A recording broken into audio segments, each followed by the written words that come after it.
According to a new report, the current Lexus GS could effectively be replaced by a new generation ES said to arrive next year.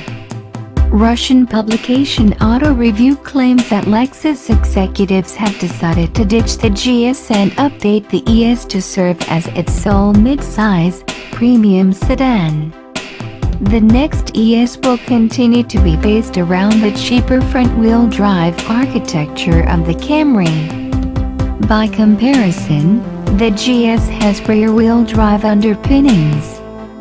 Although no official sources have confirmed or denied the reports, they do have some logic considering the similarities in size between the current GS and ES, making it plausible for the two to be brought together for a single new model.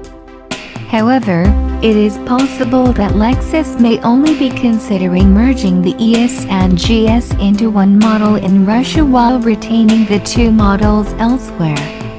In mid-March, Japanese reports insinuated that the current GS will be ditched as the new LS may step on its heels.